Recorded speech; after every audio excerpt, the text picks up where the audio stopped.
दोहरा करके पीठ थपथपाने का काम जो है वो राज्य सरकार करने का प्रयास कर रही है।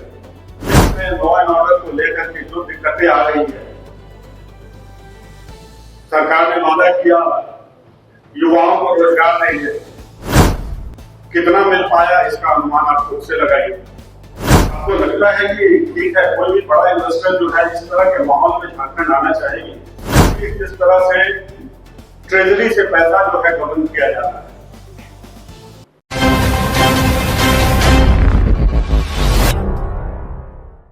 इस प्रेस वार्ता में यहाँ उपस्थित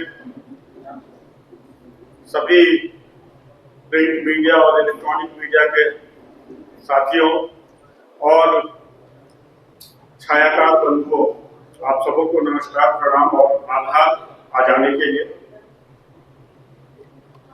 आज हम लोग यहाँ उपस्थित हुए हैं प्रदेश में किस तरह से इन्वेस्टमेंट के नाम पर राज्य सरकार या ये कहें कि मुख्यमंत्री जी झारखंड की जनता को बेवकूफ लगातार बनाने का काम कर रहे हैं।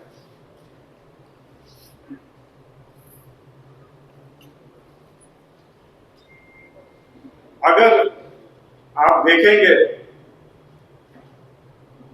कि अगर सबसे बड़ा धोखा कोई एक होता है तो वो होता है सपना दिखाना और फिर उस सपने को तोड़ देना, जिसमें महारत हासिल है झारखंड के वर्तमान सरकार और उसका नेतृत्व कर रहे माननीय मुख्यमंत्री श्री हेमंत सोरेन जी का।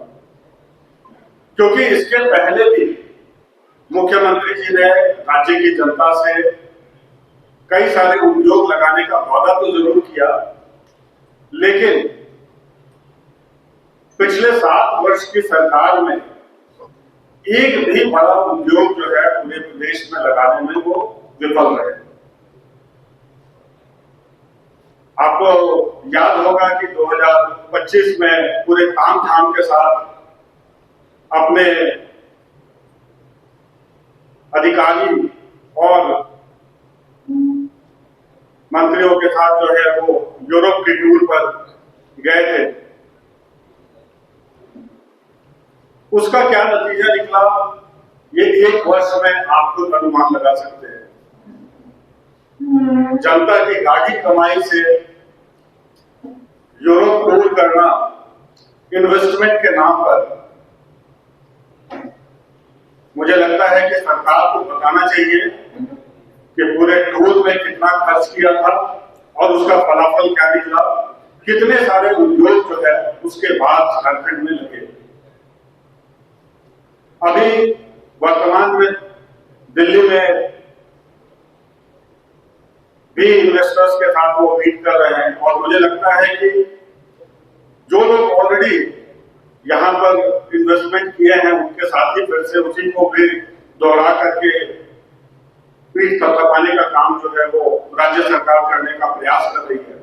लेकिन आप देखिएगा कि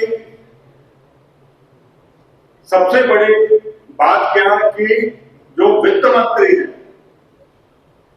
दिल्ली में रहते हैं और बोलते हैं कि भाई मुझे इसकी जानकारी नहीं है, तो आप इस बात से ही अनुमान लगा सकते हैं कि इस पूरे आयोजन में कितनी गंभीरता होगी। और जब आपका वित्त मंत्री श्री राधाकृष्ण किशोर जी दिल्ली में है, लेकिन उस इन्वेस्टर्स मीट का हिस्सा नहीं है और कहते हैं कि भाई हमारी कोई जानकारी भी नहीं है, तो इसी से आप सरकार की गंभीरता का अंदाजा लगा सकते हैं कि वो कितना गंभीर है इन्वेस्टमेंट को लेकर के। दूसरी बात, पूरे इन्वेस्टमेंट के लिए जो प्रदेश में माहौल होना चाहिए, आप खुद से अनुमान लगाइए क्या वो माहौल जो है पूरे झारखंड में है। पूरे प्रदेश में लॉ एंड ऑर्डर को लेकर के जो दिक्कतें आ रही है,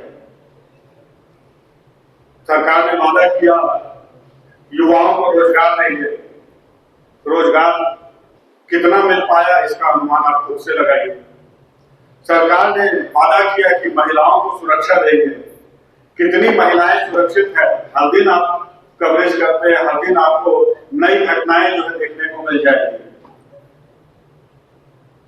इस तरह के माहौल में बाहर बैठा हुआ एक अपराधी जो है यहाँ के विधायक को धमका रहा है, यहाँ के सांसद को धमका रहा है।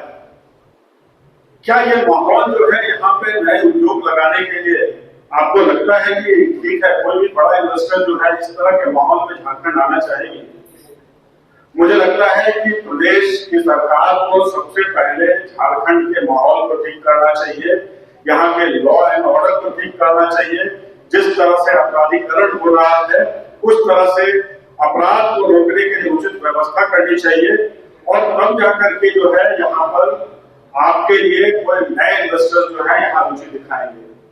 लगातार लोगों के आंख में धूल झोंकने का काम जो है हेमंत जी बंद करिए, और जो बेसिक रिक्वायरमेंट है नए उद्योग को लगाने के लिए, आपने तो वादा किया था कि सिंगल विंडो सिस्टम करेंगे, लेकिन सिंगल विंडो सिस्टम क्या यहाँ एग्जिस्ट करता है?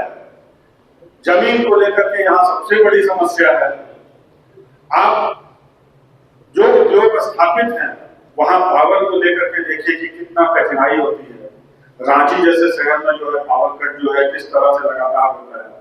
तो मुझे लगता है कि ये भ्रम जो फैला करके लोगों को ठगने के काम जो वर्तमान सरकार कर रही है, इस काम को बंद कर करके जनता ने आपको अवसर दिया है, आपको उसके लिए प्रयास करना चाहिए और झारखंड को अपराध मुक्त बनाइए, उचित माहौल उचित वातावरण तैयार करिए, तब जाकर के झारखंड में किसी भी तरह का इन्वेस्टमेंट होगा। मुख्यमंत्री जी 1 साल पहले वहां पर भी कई कंपनियों से बात किया था। आप तो जर्नलिस्ट हैं पुराने, आप भी मुझे बताइए कि कहां कहां इन्वेस्टमेंट कराया होगा। 1 साल की अवधि काफी होती है, जमीन पे कुछ अगर आपको दिख रहा हो तो शायद हम लोगों को भी जानकारी दिलवाइए। कंपनियों से बात करना अलग बात है, लेकिन इन्वेस्टमेंट को लाने के लिए जो उचित माहौल है उस माहौल को बनाना होगा, तभी वो कंपनियां जो है यहाँ पर आकर के किसी तरह का कोई रुझान भी देगी। दूसरा, आज आप देखिए कि जिस तरह से आप टेक्नोलॉजी और आईटी की बात कर रहे हैं, आप पूरे प्रदेश में आप देखिए कि किस तरह से ट्रेजरी से पैसा जो है गबन किया जा रहा है। कितने सारे ऐसे मामले पुलिस विभाग में भी आया है। अभी ताजा मामला जो है आपको रांची में पशुपालन विभाग में भी आया है। तो सबसे पहले तो जो आपके पास व्यवस्था है उस व्यवस्था को ठीक कीजिए, और मैं आपको बता रहा हूं कि यह बहुत बड़ा मामला है। इसके तह तक जाएंगे तो यह पशुपालन घोटाले से भी बड़ा घोटाला